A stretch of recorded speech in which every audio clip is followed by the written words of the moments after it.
So I haven't done a driving vlog thing for a while because it's always the same in summer. We gets to silage in time, and shortly before there's just other things to do. You aren't really driving as far in the car anyway. Not really going to markets and things for 2 or 3 months at least. But anyway, things have been rather difficult this year. The silage,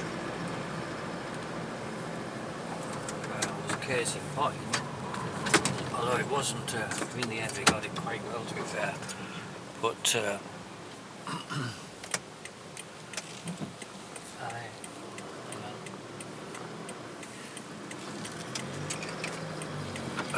I'm about last on the list.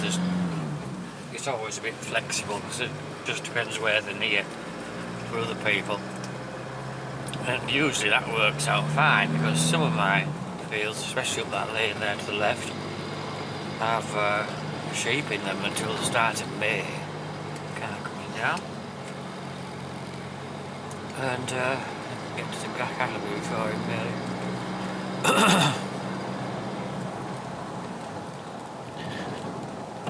Hang on, look, I'm just waiting. Trouble is they're probably waited as well, yeah, I thought.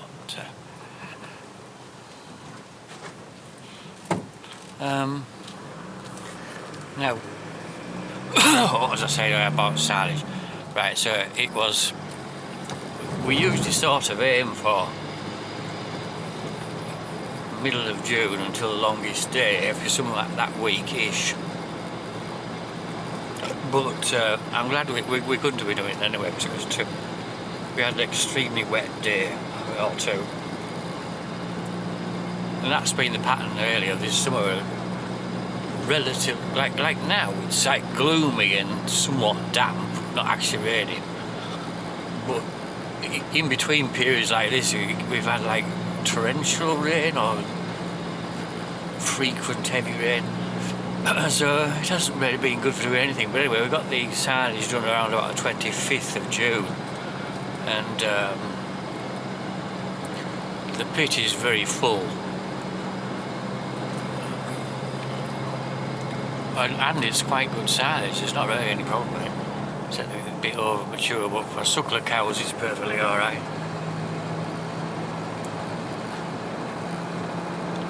And by that time I'd already got my first hayfield baled, 25th of June.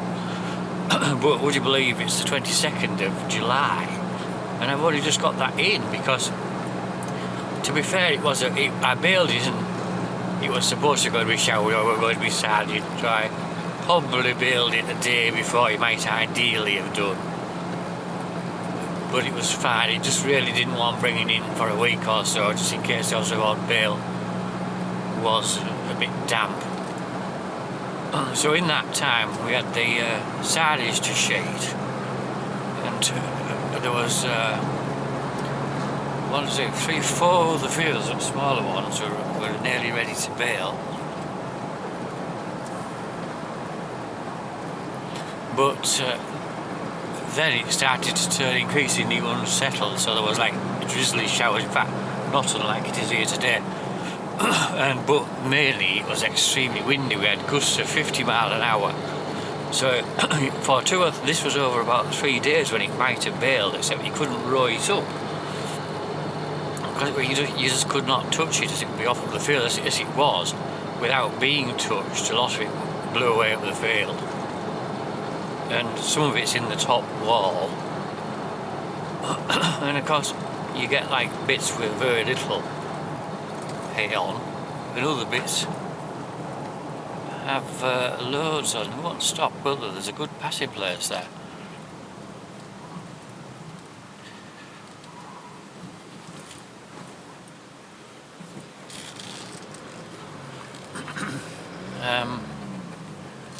So anyway, essentially I missed baling I got one done, which Alec bought, and then the next 3 got rained on somewhat. They weren't too bad, but they were absolutely hellish to bale because you would get like a bit with no air and then a bit with like 3 times as much as there should be in your windrow, so it took ages to bale them. So anyway, I got them done, but then literally the next day, more or less, we had this period of extremely heavy showers, which gave a total of over 70 millimetres over 3 or 4 days. So we've had nearly 80 millimetres this month, I would like. But in fact, that's not far off average, which is rather shocking. Because when it does rain in July, it tends to sort of rain heavy, thundery showers and the like. But usually, you've got most of your day done. So anyway, the upshot of that is that the big shower down there. Here I have got bale has been stood out, and with lashing rain coming down like day after day, or damp and drizzly, so it never really dried out. I mean, you can put it in slightly wet if you really have to, but not when it's like soaked 2 or 3 inches in, and obviously they've gone quite black. But in reality, they're not as bad as they look.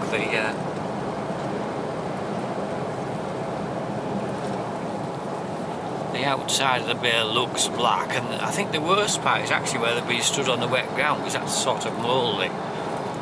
And obviously the very top where the water has gone in a couple of inches, and there's a black layer which is more or less dried off now. So I brought in one field, the biggest field, which has about 100 bales on it, and that was good because that was baled first. I was actually baled on the day before I was started, 20 so, nearly 4 weeks ago now. So I would normally leave them out for sort of 7 to 10 days, up to 2 weeks, no worry at all. And they don't really take any great time in a normal year. But they just look bad when in the shed and they're all black. So we should see how I'll just sort of monitor how these that I've put in go.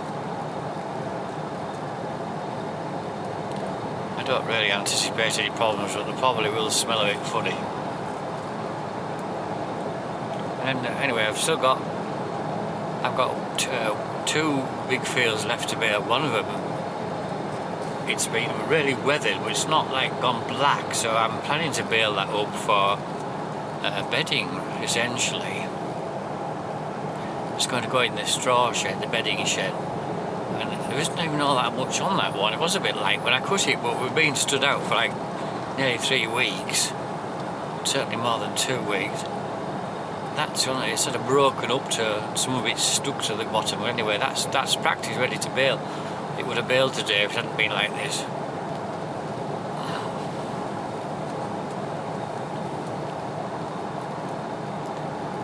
And I'd guess there'd be about 70 bales in there.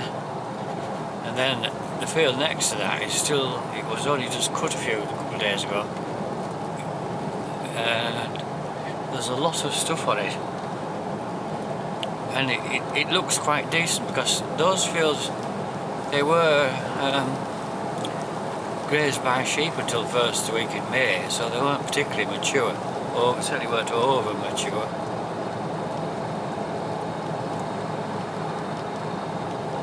So we don't get this shower, that was quite heavy there.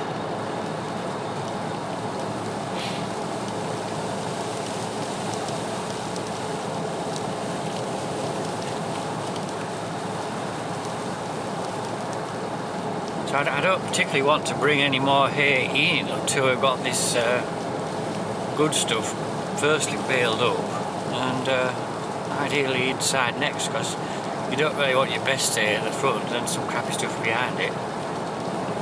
So at the back of the shed I put these that was baled good, but has got the outside is weathered.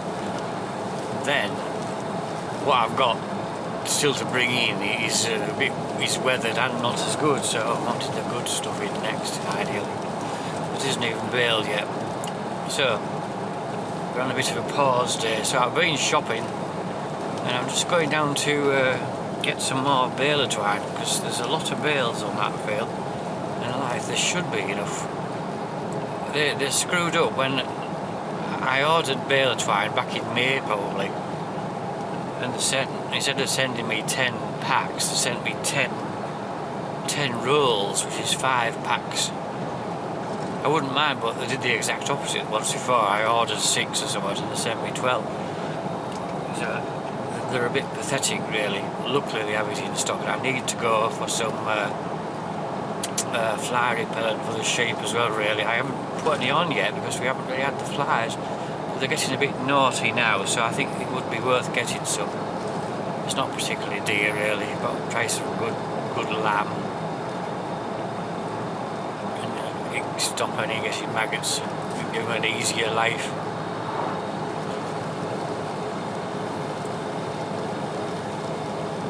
It actually, I don't think it kills the flies, it just literally repels them. Well, the one I'm getting is a short withdrawal that they can get. There's lots of different types. We generally get Crovet. I'm not sure the exact withdrawal, but it's not very long. So where the other one is called Click, which you aren't even supposed to touch the sheep for a month or something. It might be 45 days because it's quite well, I'm sure you'd get away with touching another one, but you wouldn't want to be handling sheep all day without being done with that, because it's a much stronger thing. But we've always found Crovet is perfectly adequate for the, because where mine are, they're quite an exposed windy field by and large, and well, we don't have a huge fly problem at home at any time, because it's relatively windswept where we live. Every now and then they have a mad few days so you can get some maggots, but it's not like a continuous challenge like it would be for some lower down.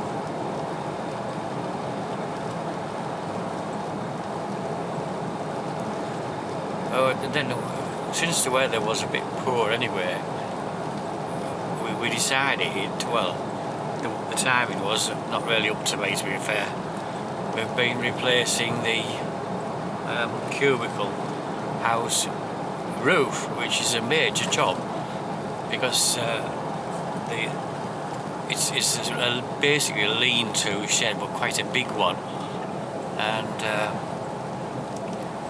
sheeted. It's wooden purlins, would you say? 20-foot big wooden purlins. They're quite heavy actually, wood, and despite that it flexes quite a bit, which has damaged the asbestos. They're calling them asbestos, but it's fibre cement, glass fibre cement, that damaged the sheets. So I'd say at least a third of them have got a crack in either one place or another, either on the top of the ridge or the bottom of the ridge, so there was drips going in here, there and everywhere. But from new, that roof was quite drippy, because it used to drip in through the nail holes and things. I was never really happy with it, but it was considering it's a cubicle shed where a few drips here and there, not the end of the world really. We just sort of put up with it really.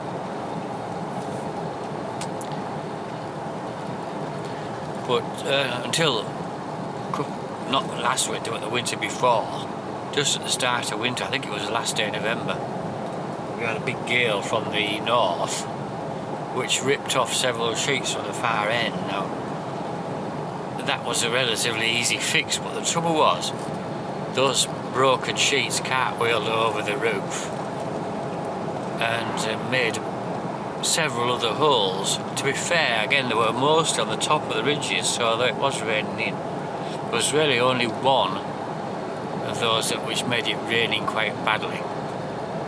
But even so, I think that the worst of that was not just the raining in and then eventually being bodged up with tin sheets, but it made it obvious that the whole roof was not really even safe anymore, and what it could have done, a substantial area could have come off in the wind and blown across the other roofs to causing huge damage. And if that was in winter, how would you do some sort of emergency repair then? You couldn't, could you? Because you can't really work on the roof when the cows are inside. I suppose I might get used to almost anything. So when you lose a few sheets off there, even just there was literally like 4 sheets come off the end. And it didn't. The water coming wasn't really a big deal because it was at the far end over the water trough. But the whole place was like a wind tunnel. It was horrendous in there because there was, even though it's like well ventilated with Yorkshire boarding, so once you had a big hole in the top, it was just awful. And so if you imagine if a whole bay came off, or even a half a bay, in the winter it would be almost unbearably bad. Because in winter it's cold and windy 90% of the time, isn't it really? Or one or both. So anyway, that's done, and the cost, to be fair, I mean, I think if you sort of guesstimated, you might have thought it's going to cost you £15,000-20,000. Well, it would have done if you'd done it. This sounds awful if I do as a professional firm, but we sort of did it ourselves, and me and Christian and his main man, and a bit of extra help with Harry on the telehandler mainly, but he was in there stuck in as well. He did more than he wasn't just sat on the telehandler. And to be fair, I did a fair bit myself, helping to get the sheets down. And because the weather was piss poor, it wasn't very pleasant doing it, but one day it was so cold we had big coats on practically. But nothing else was really spoiling. So I think it took us about a week, but there was a few days when you couldn't do it.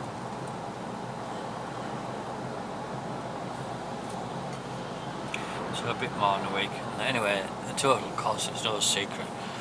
The cost of the sheets was just short of £7,000, something like 6,900, I believe.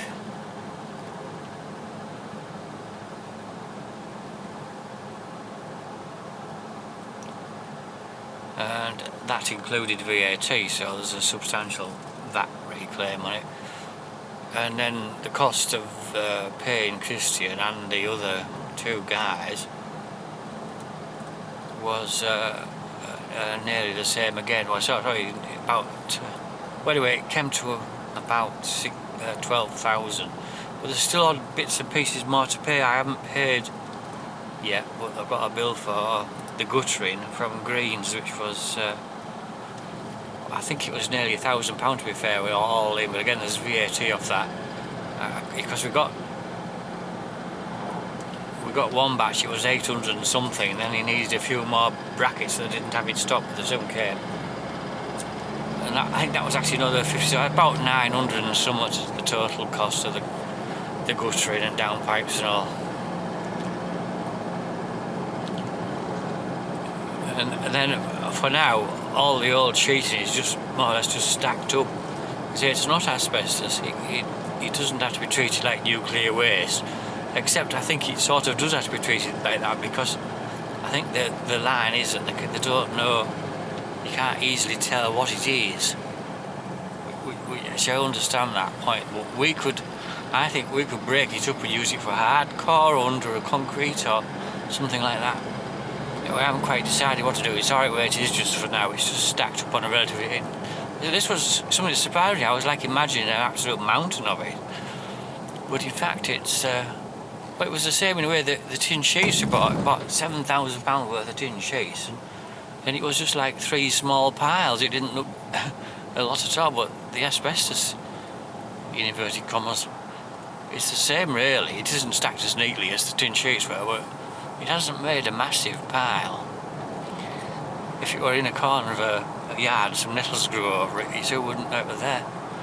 But it can't stay where it is, but it's not really doing any harm just for now, so I haven't actually let the cows back round it yet, because I'm sort of planning to get some slurry out, and I have them all fenced out of that area, so it can just stay as it is really for now.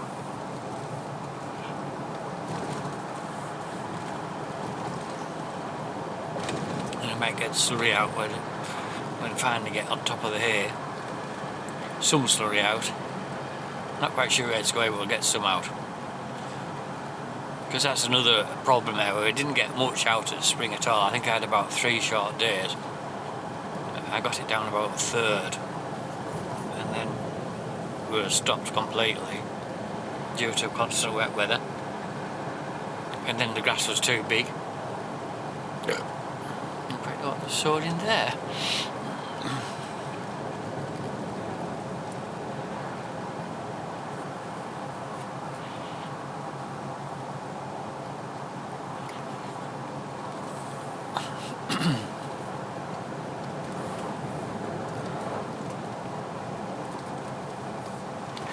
So yeah, there's that still to do as well.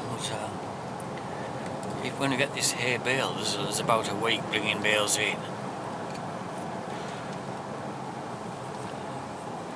And the cows are sort of coping really, because normally by now they'd have been getting extra area from the cleared hay fields. Admittedly they could have had 2 fields now that I've already cleared. But I didn't particularly want to let him in there because I need to go through those to get to some others.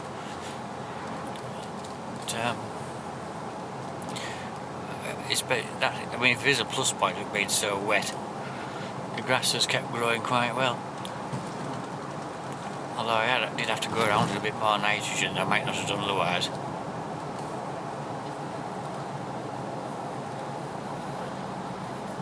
I noticed I went to Gisborough, and it was quite early for me. It was about 11 o'clock.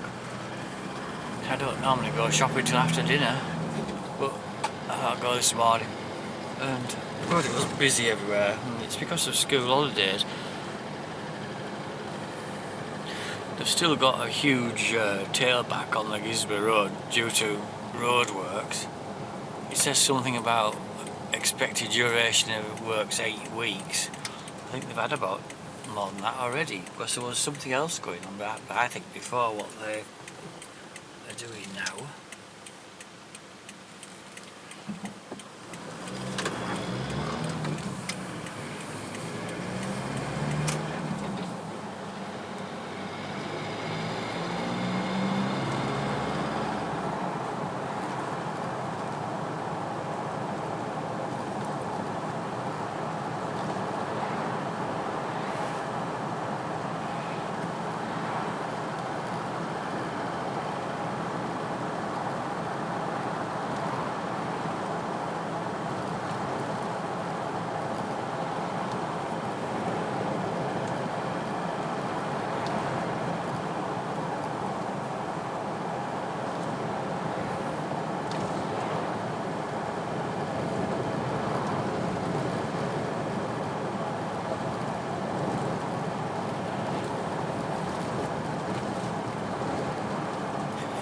Here we are in shitty city of Kirby Borside. I don't know what they don't call it that, they call it KMS.